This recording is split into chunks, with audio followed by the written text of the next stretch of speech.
Welcome to Resting Places, Learning Spaces, the podcast where we explore cemeteries, memorial spaces, and more, and the lessons they hold for history, memory, and education. I'm Dr. Hilary Van Dyke, and today this episode brings us back home to Tampa Bay. My guest today is leader Fentrice Driskell and her legislative efforts related to historic cemeteries in Florida. Democratic leader Fentrice Driskell's passion for public service began while participating in Florida Girls Senate, an education program for rising high school seniors that replicates the functions of state government. Soon after, with the support of her local community, she attended Harvard University, where she worked her way through college and became the first Black student elected president of the student government. After earning her bachelor's degree in government from Harvard, she went on to get her law degree from Georgetown University's Law Center. During law school, she was active in the Innocence Project, the Student Bar Association, Moot Court, and the American Constitution Society. Leader Driskell was elected to the Florida House of Representatives in 2018 and has served as House Minority Leader since 2021. During her time in the legislature, she has been a leading advocate for cemetery preservation and public education. In June 2021, Florida Governor Ron DeSantis signed her bill, House Bill 37, into law, which created the Task Force on Abandoned African American Cemeteries to study the history and preservation of neglected Black burial grounds across the state. The 10-member task force, which included civic leaders, professors, legislators, and Leader Driskell herself, concluded its work in March 2022. Alongside task force member Janet Cruz, Leader Driskell helped secure funding for an educational initiative on Black cemeteries in the Tampa Bay region. And this program focuses on preserving Black history and cemetery sites through place-based education, including K-12 curriculum materials, teacher professional development, community workshops, and other educational programming. Leader Driskell's efforts to bring statewide attention to the preservation of Black cemeteries continued in 2023. Alongside Bobby Powell, she sponsored legislation to strengthen protections for abandoned historic cemeteries. House Bill 49, which is titled Abandoned and Historic Cemeteries, passed unanimously and included a $1 million appropriation for research initiatives and grants to support cemetery maintenance and preservation efforts statewide. I'm super excited to have her be on the pod, so excited. And the format's going to be a little different today because I actually invited my educational contributor, Michelle Anderson, to be a part of the interview as well.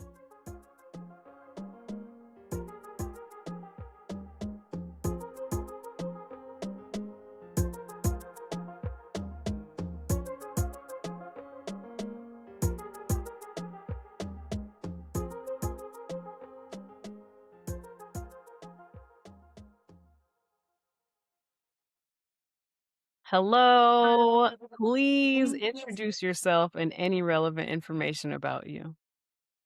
I'm Fentrice Driskell. I have served in the Florida House of Representatives for 8 years. I've served as the Democratic leader, meaning the minority leader, in the House for 4 of those 8 years. I'm actually terming out right now, but running to be Tampa Bay's next state senator. I am a Florida native, a product of Florida's public schools. I'm someone who believes in the power of government to be a force for good. And I've tried to reflect that in my legislative work, whether it's been on issues such as curtailing mandatory direct files, so fewer of our kids get tried as adults automatically. I've worked on bipartisan police reform in the wake of the murder of George Floyd, was very proud of that. Have done a lot of work around sickle cell disease and making sure that those patients get access to the care that they need. I've worked to fund our HBCUs and school hardening dollars for our HBCUs as well as Jewish day schools. But perhaps my defining legacy would be the work that I've done on cemeteries, which I know we're excited to talk about today. Yes, we are very, very excited to talk to you about that today. What inspired this interest that you have in cemetery preservation? So I really have to give a shout out to former Tampa Bay Times reporter Paul Guzzo and his colleague James Borchuk at the Tampa Bay Times. So they reported on Zion Cemetery, Black cemetery that was lost to time. It actually was sold at one point with the purchaser knowing that a cemetery was on that land. It came to be in the hands of the Tampa Housing Authority, who built a housing development on top of it, Robles Park. But there was a local cemetery historian, Ray Reed, who, in doing some research, was like, wait a minute, I think I found Zion. He talked to Paul Guzzo about it. There was reporting about it. And to me, it was so interesting because I thought if this could have happened in Tampa, this could have happened anywhere in the state. I mean, we have to remember, I know a lot of folks try to say Florida's not a part of the South because we have Miami and Disney World and, lots of wonderful cultural flavor. But the fact remains that our history is that we were a slaveholding state. And Florida at one point was the lynching capital of the world per capita.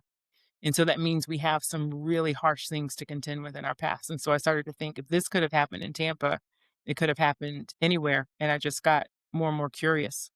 And through some conversations with mentors like former state senator Arthenia Joyner, decided to look into this and see what avenues we could pursue legislatively. Whew.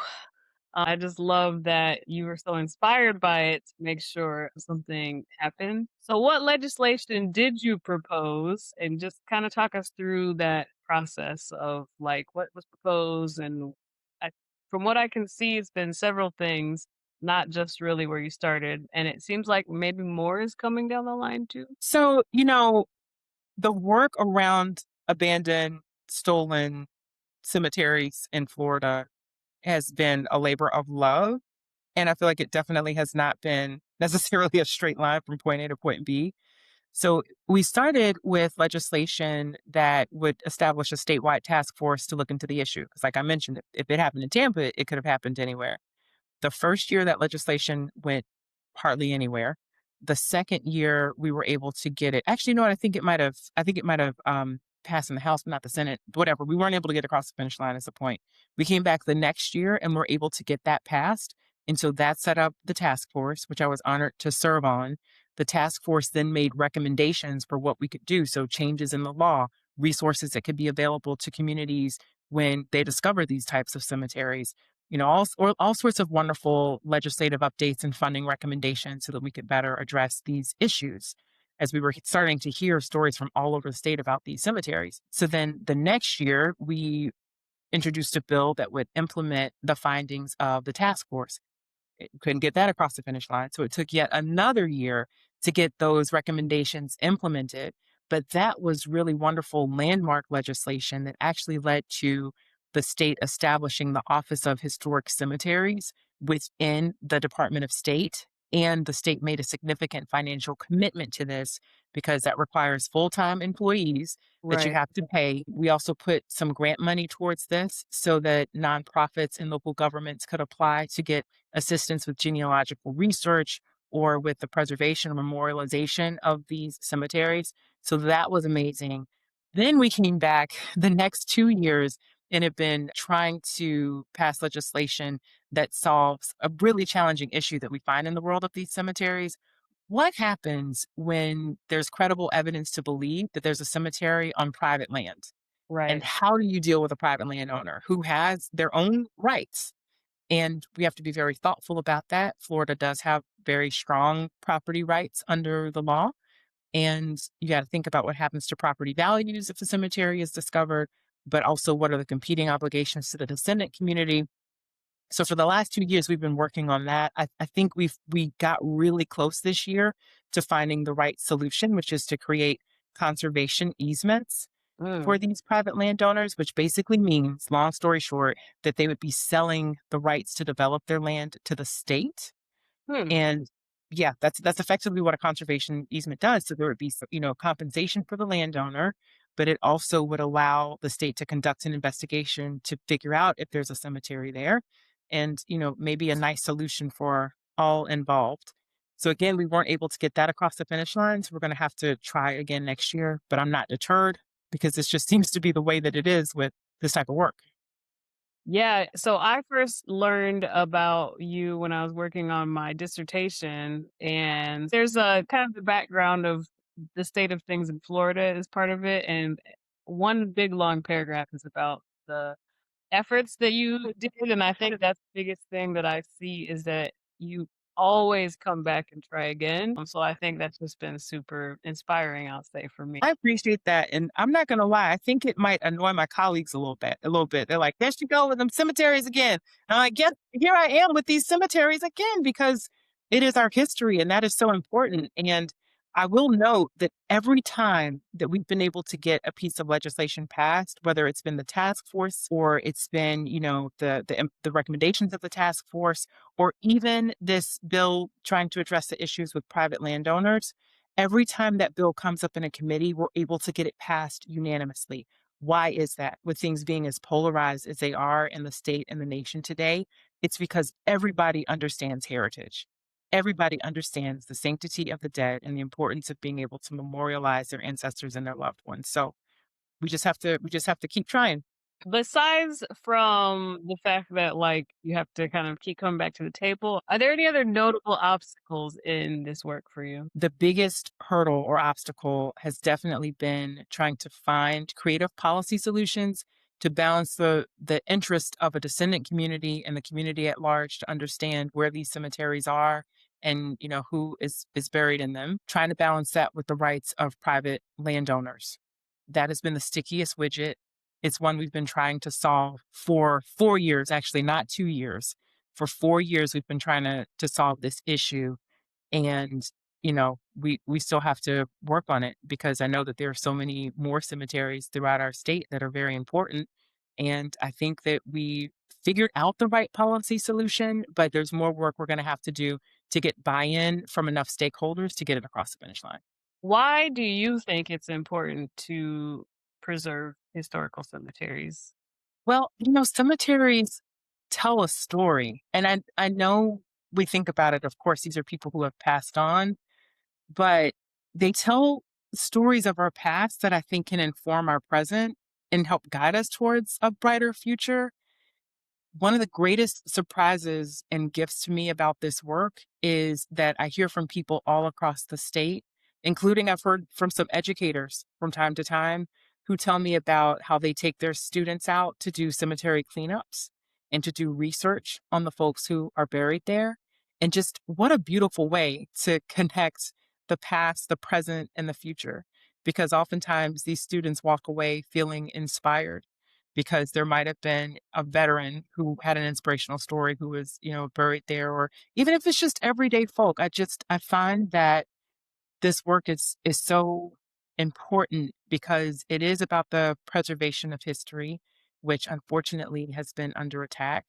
But it's a way that we can learn lessons from the past to inform our present and to hopefully allow us to build a better future.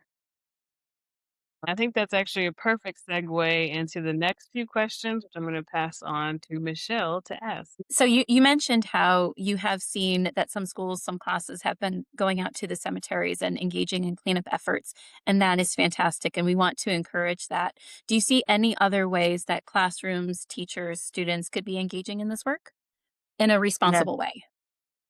Yes, that's a really great question. So I think that schools can really be a place where memory becomes the mission in terms of making sure that we're teaching our history accurately.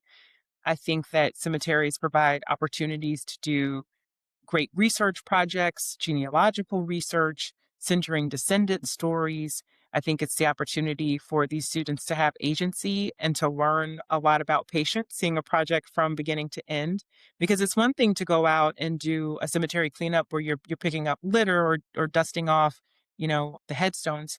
But there are also so many cleaning agents now where you can take a weathered headstone, apply these very gentle cleansers and come back in a week or two and see the transformations that are happening because it'll eat up all the like kind of like biological debris and stuff that grows in these headstones. So, there's lots of opportunity, I think, for our schools to partner, not only in terms of helping to be preservers and keepers of our history by learning it accurately, but then also making sure that we are preserving these sites. And, I've done cemetery cleanups now, which is not something that I grew grew up doing, but I thought, man, it would have been so cool to have these as service projects when I was in school because you learned so much. And then you meet so many amazing people who also share a passion for it. So I think that's important. I'd also love to see our schools partner more with our Division of Historic Cemeteries here at the Department of State. They have so many incredible resources and a really smart team of folks who work there who can provide guidance, who can provide resources, maybe even who can provide funding to help on some of these projects. So, those are a few thoughts that I have. I love that idea too of how cemeteries are a way of teaching our local history. And then it also dovetails with civic responsibilities and civic obligations and how those two things can come together in one space for our students and help them make those connections too. Those are all fantastic ideas. And so I'm wondering then how you are hopeful for the future that next generations, as students are moving through, that they will continue to engage with this work. Yeah, absolutely. I mean, for me, I feel like my service is not done. And even just seeing the unfinished work that we have to do with respect to teaching our history through these cemeteries is one of the motivating factors of why I'm running for state senate. I hope that I have another opportunity to continue to do this work, to uplift these descendant communities, to try to bring, honestly, like peace and just closure to some of the families who are wondering where their loved ones are buried too, so that, oftentimes those are the types of issues that we run up against when we're dealing with private landowners. So for me, I feel like I have more work to do so that there is more available for our students to do and to learn with respect to these cemeteries. One of the great pieces or parts of the task force implementation recommendations were that we wanted to make sure that there were resources in our schools to teach history through cemeteries. Like, I want to push to make sure that that is fully funded or funded to the fullest extent that we can, because we're living in such a time where it's tough to teach our history. But again, there's something about heritage that everybody understands, regardless of what side of the aisle you're on, regardless of your zip code, your race, your gender. Everybody understands that and understands the importance of honoring our ancestors. And so I think this is a really great way to accomplish more good work when it comes to uplifting our students and our history. Thank you. And I'm also wondering outside of our classrooms, because we are hoping that our students will graduate with these great skills that they've learned and concepts that they've learned while they're having their time with us, but then they go out and they join the community and are active citizens. And so I'm wondering what you think the role of citizens is in this work and carrying this work forward. What more is there to do? Such a great question. It is the season of scholarship banquets and lunches and graduations. And so I've spent a great number of my weekends with young people trying to motivate them and inspire them and send them off to college or whatever is their next step with some love and encouraging words. And at the end of every speech, every time I close it with a little section on civic responsibility, to use your voice, to use your vocation, and to use your vote. And I think all of that applies here. Black history is American history, and we need to teach it accurately. And I would love for our students to develop such a passion for this history that they're willing to use their voice to help protect it. I talk to them about using their vocation. My grandmother used to say it this way, and I apologize, I'm gonna get a little preachy, but she would say, baby, you got to give God a little bit of your service. And what she was trying to encourage me to do was to use my talents to uplift my community and to help uplift other people. Right. So everybody has a different vocation, but I think everybody will have something to offer. For me, I'm an attorney. So I can do pro bono work. I can do whatever it is that to uplift the community and try to help move this along. I can do it. You are an educator and you are using your voice and your position to try to help prepare our students for the future and to give them something to think about when it comes to these cemeteries. And maybe this is actually a cool way to learn something about your local community and the world around you. So I feel like we all have a role to play. And then with respect to the vote, I believe that the pathway to salvation for our country runs through our young people. It runs through the youth vote because they are the ones who are inheriting this world. I believe every generation has an obligation to leave the world a little better than we found it, but that only works if we show up and we vote. And I get asked by folks all the time in the community, like, well, why did the legislature do this? Or why aren't they funding that? And the reality is, it's because elections have consequences. The vote is also very important to elect people who care about our history, who want to see this legislation passed that finishes this last piece that we've been working on for the past 4 years to make sure that there's adequate funding.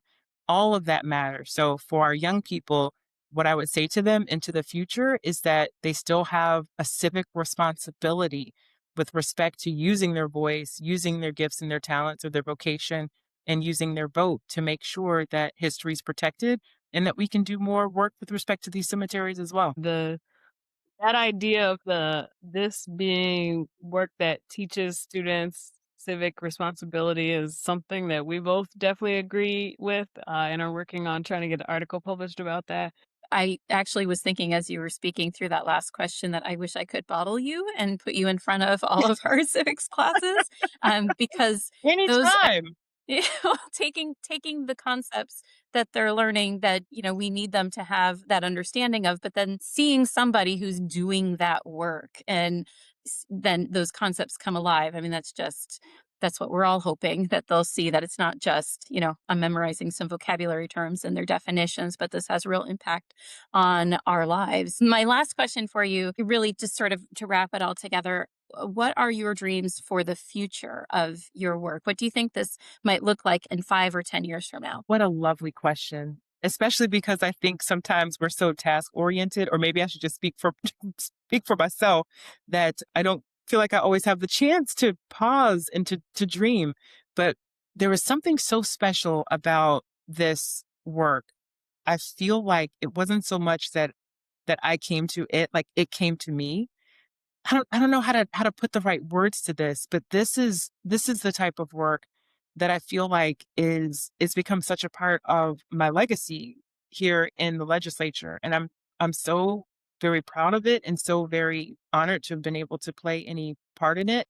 And similarly, just like how I read that reporting in the Tampa Bay Times and it inspired me, I would hope that this work, maybe it's not so much about what I get to do into the future. I've talked about the additional legislation I want to push to get passed.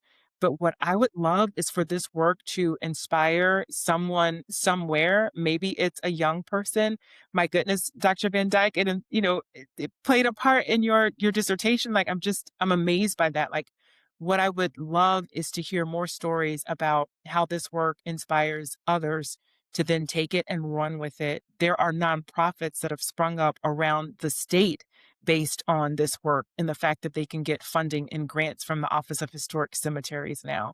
We partner very closely with the Black Cemetery Network because they also are, in parallel doing a lot of work to protect and preserve Black cemeteries around the country, not just in the state of Florida, even though they are based at the University of South Florida. So just knowing that there's a possibility that this work, this legislation, knowing that it hasn't been in vain and that maybe it can inspire others to see what they could do and to pick up the torch and carry it on. That to me is like the greatest thing that I could think of into the future. Like that would be such an honor.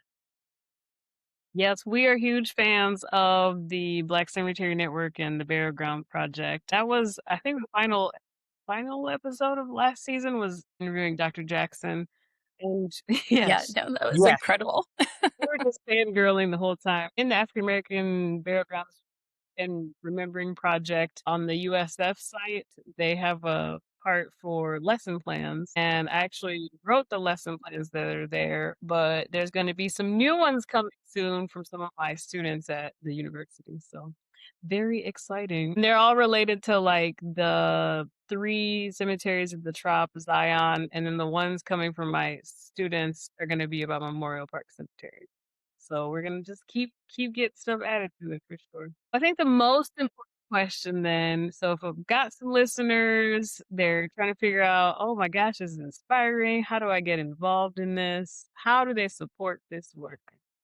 So, for anyone who wants to get involved, or even if you have more questions, please feel free to reach out to me. I'm at Fentrice4FL across all social media platforms, even TikTok, even though we don't dance on there as much as we used to, but it's just my first name, FOR, and then FL, Fentrice4FL. on all platforms. We'd be happy to connect with you. You could also reach out to the Office of Historic Cemeteries with the Department of State. That website is dos.fl.gov. So DOS for Department of State .fl.gov. And that's another really great way to get connected. And then the third thing that I would mention is you could literally just Google and see if there are any local cemetery cleanups in your community. You'd be surprised how often these go on. For those of you who are in the Tampa Bay area, I know that there are so many that happened. So, get plugged in. And then maybe one last thing that I'd mention is just, advocate and use your voice. The next time that we have this legislation come up, it would be great to have a groundswell of support from the community saying, yes, this is what we want. So definitely, reach out. I'm happy to subscribe you to my newsletter so you can keep track of what's happening with this legislation. The Black Cemetery Network keeps track of things like this. So there are certainly great opportunities to stay plugged in and to become an advocate and use your voice when the time is right. So thank you so much for your time and for coming to hang out with us and talk to us about the work that you've been doing. It's super important, and we're seriously, you can see that we're fangirling just to talk to a cemetery nerd. Thank you so much. It's been wonderful talking with you and hearing your perspectives on all of this and all of the amazing work you've been doing. Thank you for having me.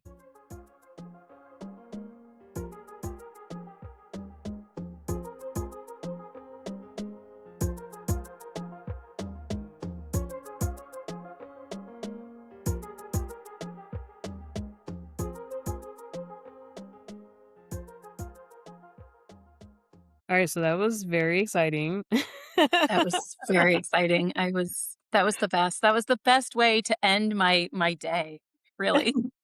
Just in listening to her, what are some of your takeaways when you're thinking about the implications for classrooms and for teachers?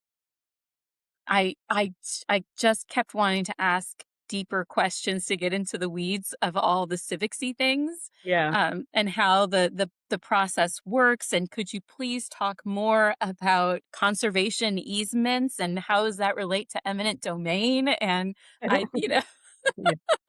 I will say, for the purposes of this podcast, I'm glad you didn't. Yeah. Yes, it was People be not the like, right "What are you time. talking about?" I know, though, for real. I'm like, "Tell me everything. Right.